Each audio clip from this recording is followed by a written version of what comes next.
Here we are again with another fresh from the auction block, and this one's a beauty. Let's find out what's going on with this Riviera. Let's get started.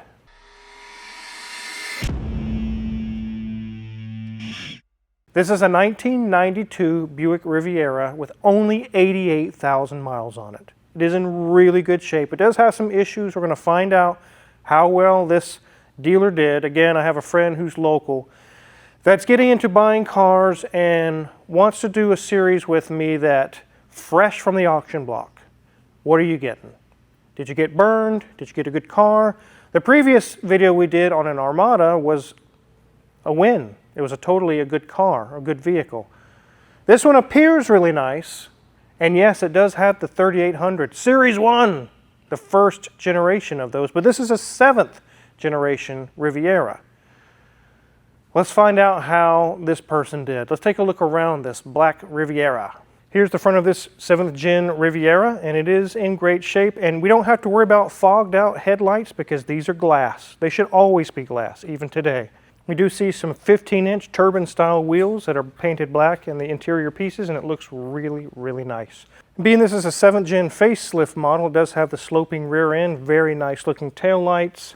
The paint shines very, very nice. It looks like a new car, guys. And this was owned by a Vietnam vet.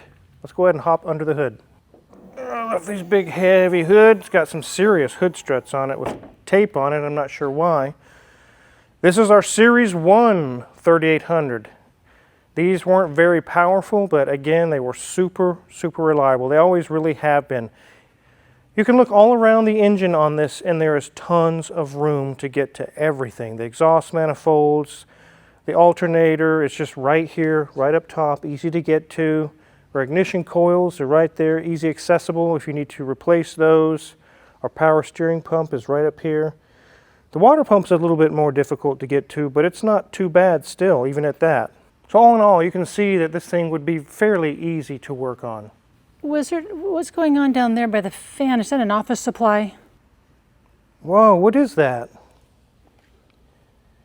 Huh, it's like a paperclip type thing. It's holding this on is what it's doing. This little grill. Interesting. That's definitely not factory, but it works. You just never know what you're going to find fresh off the auction block. There's a lot of tricks and things that some of the sellers will do to hide things. You just really don't know until you get it home. 88,000 miles on this 3.8. How much life does a 92 have left in it? Well, as far as the engine's concerned, I would say easily another 200,000 miles or more. These transmissions weren't known for a lot of trouble either in this 92 years, so this is going to last a long time. What's really cool about this car is Mrs. Wizard's going to show you guys is the gauge cluster. It is so retro. Take it away, Mrs. Wizard. He is so right. This is a vacuum fluorescent dash. Isn't that beautiful? Yeah, let's go ahead and just turn it off. Let me show you what it looks like. Yeah. Everything is just black, liking it. Now, one thing that's interesting is we have a fuse installed here. Yes, a fuse is installed with Scotch tape. Okay, well, no, it's not actually installed. That is called a gap, a spacer. It's so you can't slide this over. So that was an interesting thing that the last person had. I guess it works. It doesn't allow you to, change the settings there on that light. Okay, like in the faux wood trim, very common for 80s and 90s cars. Look at this dash. How many times have you seen just the guts spilling out of a dash like this? Look how much space is back here too. Look how, here's our vents, here's our radio, here's our HVAC controls, and look back here. There's a huge space way back there. Have a vent here and back there. So amazing. Look at all that legroom for that passenger. Let's go and open up our glove box. And we have the fuel door and trunk release, nicely identified. And, oh, very good, cup holders. Yes, those are cup holders. As we move back, we have some more controls for that old radio, they do have an upgraded version of a JVC above that. Okay, and maybe an added something for security. Okay, looking good. As we move back down, though, we'll see that we have our gear selector. And not only do they have the letters, no, we have all the full word spelled out. Okay. Going back, nice little spot here. Ashtray, looks like it's never been smoked in. A coin holder, Very nice. Our armrest is at a very nice height, and I do not see any marks or blemishes where people use it to adjust their elbows on. Nope, don't see anything like that. So we'll lift up. It is a very large area here, and we have a few little items there in that center console, gift of the former owner. Oh, and a few more of those fuses down there in case the other one falls out. As we get to the seats, yes, it is that cushy. This is a sofa on wheels. When I sat down in this car a second ago, I almost fell asleep. It was so comfortable. I do like the very retro styled seat belts release there. Nice GM button. And as we get to that door card, yeah, it's looking good. And look, the leather strap for closing the door is still intact. How many of you have been in a car and that is just, you know, dangling? Exactly. Back seat, looking good. Nothing broken, nothing tore. They do have a few books back there from the original owner. And again, more of those seat belts. Even have some nice lighting going on the side. Headliner's looking good, not sagging. And we have a very large glass moonroof. Before we talk about the steering wheel, I need to look over here. Look at all these settings. We have controls for the windows, our seat adjustments. We've got our mirrors, got our controls to unlocking the door. But look, we can tilt and move. And I mean, there's just more controls here than there is on most gamepads today. So looking nice. But back at that steering wheel, there's no controls here. Nothing going on. We just have the Riviera logo right there and 2 horn buttons on each side. That's it. So enough this interior talk. Let's get this up in the air and see, is it really this nice on the underneath? So here we are underneath this 92 Riviera, and if you watch Mrs. Wizard's interior review, you'd have seen a really cool trip back in time. I really miss cars like this. I wish they still made them. You can see we have a power steering cooler right here. Here's a little fan for when you turn on the AC, which, by the way, the AC is ice cold. We have a couple of little grills and things that can come loose if you want to do some inspections, but nothing's leaking right in here. I do see a lot of wetness though, and this is engine oil. This is not transmission fluid. One thing you got to keep in mind when you find leaks is maybe the leak's been fixed. They just didn't clean it. We'll take a look and see if that's the case on this one. But the transmission is all wet, but it's not coming from the transmission. This is all oil that's leaked from up top and just blown back onto the transmission. We can see right up through here. You can see that the leak is all over the accessory brackets, all over the side of the engine block. It goes all the way up. So before we dive into that, let's check out these wheels. Brakes are about 50% remaining. CV boots are good. Struts have been replaced at some point. You can see it says OES Spectrum. OE Spectrum up there, a little sticker. So these are aftermarket struts. Sway bar link is okay over here. Nothing loose there. On this side, brakes are about 50%. CV boots are good. Strut is not blown. And I don't see anything loose there. The boots are torn on the sway bar links, but they're not loose. Usually I would just say run them until they're loose. It could go another 2 or 3 years that way. Now, like I mentioned, the transmission looks wet. Let's take a look from back behind and see if we can see where's the leak coming from. So if you can see the valve cover up in there, sandwiched between it and the cylinder head is a brand new blue gasket. Even the bolt grommets has blue rubber grommets on it. So these have recently been done, but whoever did the job, which could have been a backyard mechanic, which there's nothing wrong with that, but they unfortunately did not clean up the mess. So in an inspection, you would see, oh, it's leaking. It's actually not. It just needs to be cleaned up. So that's all that would need to be done here is just degrease it and clean it. The valve cover gaskets were leaking. They have been replaced and they're dry now. We'll check out while we're here our steering rack. Nothing's really leaking seriously from that. One thing that I like that I'm not seeing here is rust. And we see our floor pans here and some of the structure, the unibody structure is all intact. It still has the original primer gray color to it, not rusted at all. And the tweakers have not gotten to the catalytic converter, thank God, so it still has its stock converter. Here's our fuel tank, back when it was metal, not plastic. And the exhaust kind of curls around and goes to the side of that. Back here I do see a little rust. You can see surface rust on the surface of some of this rear cross member structure here. But one thing that's really cool, that's almost like Corvette technology, well, it kind of is it has one single transverse leaf spring. Take a look. So we do see an air shock right here, which is currently kind of inflated. I don't know if it leaks or not. It looks like it could be blown out. Yeah, it's leaking some oil. That's too bad. But there's no spring here. There's no coil spring. There's no leaf springs as far as a set of springs. It just has this one fiberglass leaf spring that goes all the way across to the other side. This is something you would see on a C4, C5, C6 Corvette. They have this same technology. We'll check these back wheels. Brakes are about 40%. This shock is blown as well. You can see that it's wet.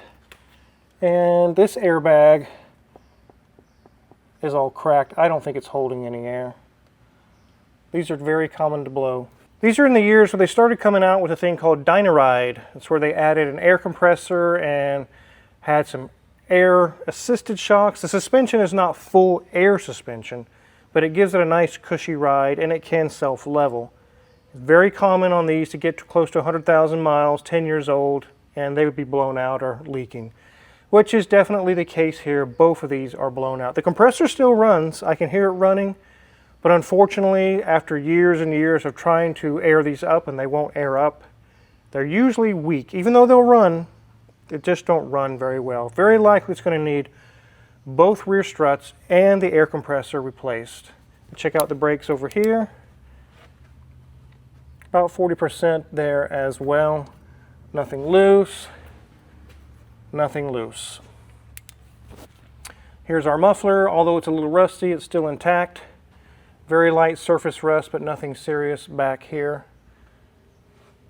For being from 1992, this is in really good shape.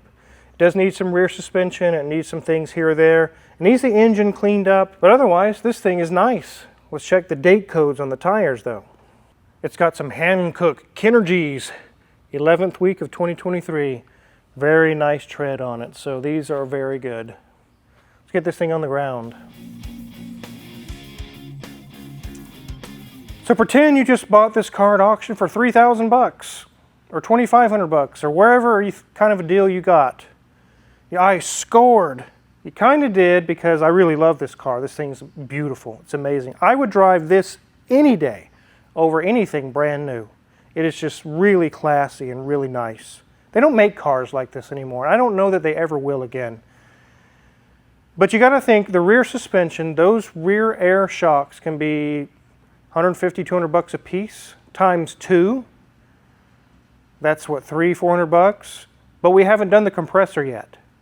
The compressor can be $300 or $400 by itself. And when you get the labor involved, you can be crossing the $1,000 line really easily. Maybe even $1,200, depending on what else they find wrong, like the airlines are broken or who knows what else needs to be done. On a $3,000 car, $2,500 car, and you're spending $1,250, say, on parts, cleaning up the engine bay, that's half the value of the whole car. Would I spend the money? Absolutely. But you can't think that way when you're selling cars to the public.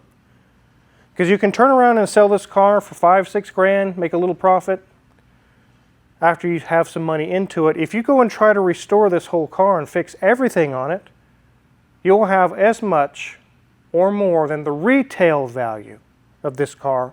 So you go to sell it to a customer or a buyer, they buy it, you got the money in your pocket, and you made $0. Why did you even bother?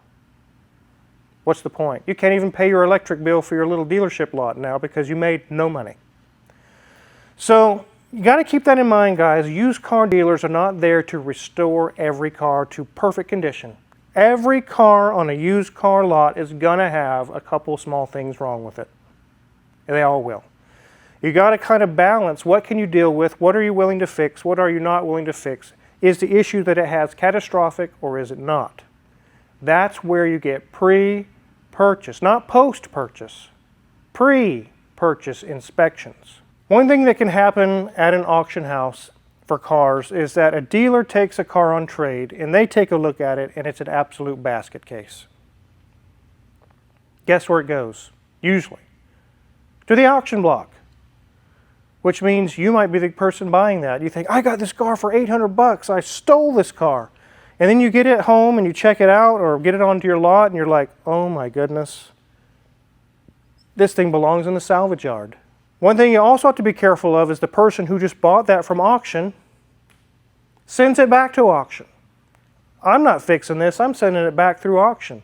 Maybe I'll even make a couple $100. Somebody else can buy it. It's called pass the turd. It's kind of what it's called at the auction house. It kind of gets passed around and somebody eventually ends up with it and either fixes it or they give up and they scrap it. Somebody's going to take the loss or get rid of it, whatever, at some point. We're definitely doing this series for you guys in case you go to one of the civilian auctions, the ones that are open to the public. The same things can happen there, or if you have a small dealership, you're looking to buy cars, and you're kind of new to the game, definitely some tips here to look at some things before you buy a car. So like I mentioned in the beginning of this video, it's known that this car came from a Vietnam vet and went through auction. Here it is. And luckily that Vietnam vet took very good care of this. They probably had it for years. I would easily cruise in this thing, Mrs. Wizard. I could see you rolling around in this. Maybe I should buy it. No. I can't buy it. We have too many cars now. Yeah, we're moving to Las Cruces, guys. You know that. We've already moved all our cars down there, which was a huge ordeal in itself. I don't want to move any more cars. If I get something else, it'll be when I get fully moved and I buy something down there. But I could totally see myself in this car. I sat into the interior of this, and it's just like I was a teenager again, sitting in one of these cars when it's only a few years old. Wow, it smells so good. It's so comfortable. The seats aren't made out of cardboard like they are on new cars today. It's just such a well-made car. So in cases like this, why would someone trade this in when they could have probably sold it outright and made even more money? Maybe because they knew it needed a few things fixed, like this person probably knew the shocks are blown out, the rear air compressor is dead, and after they tallied it all up, they're like, I really don't want to put that money into this car. I won't make any headway with it. I'll just trade it in. And they give them what the car's worth. The dealership then decides, they look at it and say, oh, this needs a lot of work. At least enough work where it's not financially worth it. Then it goes to auction. Somebody who could buy it, maybe get a good deal on it, they can fix it themselves and save some money and have a really cool car. So it won't be too much longer and you'll be seeing videos in our Las Cruces shop. We're very excited to get moved. It's been a journey, guys. It's been a lot of work. I knew it was going to be tough, but I didn't know it would be this tough to move your house and an entire business at the same time.